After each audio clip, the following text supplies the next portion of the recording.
Tech expert na tayo.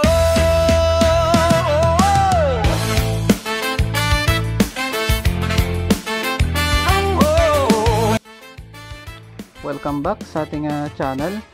Sa mga gustong magpagawa ng flat screen TV or kahit anong electronics appliances, PM lang po. Pwede po home service. Kagaya nito, servicean namin sa dito lang din sa malapit sa amin. Gamit to ng school. So dalawang 55 inches ito na Kobe. So itong una binuksan namin ay ano siya, wala siyang power. Meron naman siyang indicator light, pero kapag pina-power on natin ay ayaw magtuloy. So nung sinukatan namin yung 12 volts, meron naman, pero pag nagpipindot tayo dyan ng kanyang power on, so yun yung kanyang power on button. Pag nagpipindot tayo, bumabagsak yung kanyang 12 volts. Ayun, bumagsak. Tapos bumalik din sa 12.3 volts. So ayan, bumalik sa standby red light.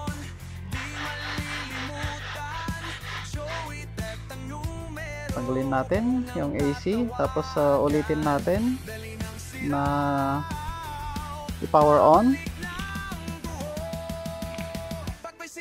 Yan, meron naman siyang standby red light. Pag press natin ng power button, nag-blue, pero bumabagsak yung kanyang 12 volts. So pag check ko dito sa kanyang power supply, ayun na, tumambad na agad yung problema. So yung mga ganito na kaso, minsan hindi mo na kailangang mag-tester. Visual checking pa lang, kita mo na sunog yung isang capacitor doon sa kanyang snubber circuit. So ito yung nagiging problema, minsan yung ganyan bumabagsak, kung hindi man doon sa kanyang PWM driver. Yan, check nyo yung kanyang snubber circuit. Minsan hindi mo yan makikita na sunog, leak siya. So yun yung problema. So meron naman naka-prepare dito, bali ano yan, ceramic na high voltage yung nilagay natin. So nilagyan ko lang yan ng 102 by 2 kb. Nilagyan namin yan. So ayan na yung nilagay na pamalit na parts. And then testing natin ngayon. Ayan na si 12 volts. Press natin ang power button. Ayun, nag-blue na siya. And then hindi na bumagsak yung kanyang 12 volts. At nagtuloy na, lumabas na yung kanyang backlight. So napaka-simple lang, trouble ang unit na to. So okay na yung TV na ginawa natin. So Kobe na Android, 55 inches. So tuwang-tuwa na si Madam dahil may panooran na yung mga estudyante niya. So ayan, bali na ilagay na din natin sa kanyang bracket. At ayan na si Kobe.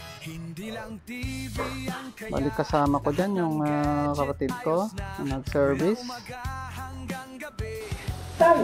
Sa maganda Hindi pa nakapag-subscribe na ating YouTube channel, please subscribe, palike na din ang ating video.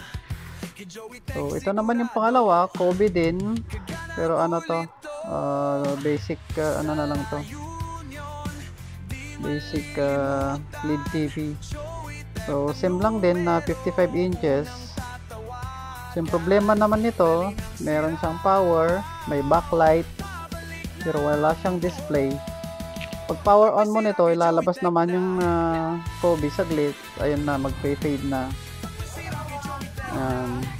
Blue screen na lang. So, alam nyo na yung problema nito. Panel issue. So, procedure na ginagawa dito. So, yung ginamit na panel ay yung mag-hang tayo ng kanyang FFC 1 by 1, and then check natin kung saan banda yung magkaka-display. So, nahang natin yung ating left side FFC. Ayan, walang display. Quite ano naman sa kabila.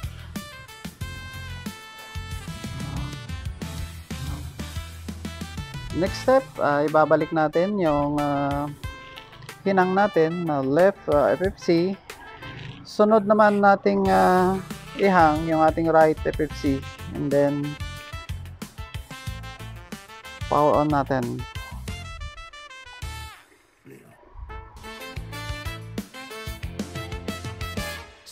Ayan.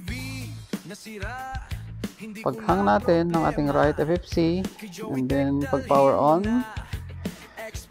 ayun na, lumabas na si Kobe dun sa ating left. So, ibig sabihin, good yung kanyang left, dun sa right yung may problema. So, yung mga ganitong kaso, so, alam nyo na gawin dito. So, dun tayo mag-focus sa ating right side. So, after nating nagawa yung procedure ng pagre-repair ng kanyang LCD panel, ayan, so testing na tayo.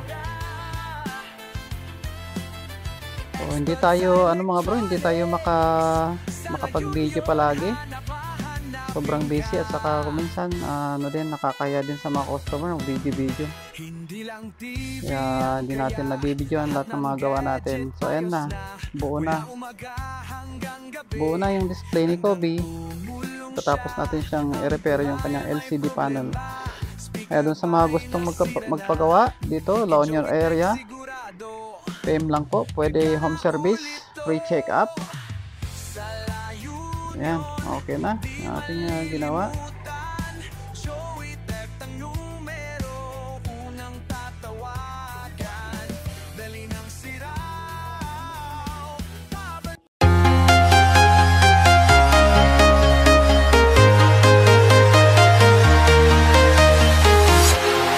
Walking alone the streets.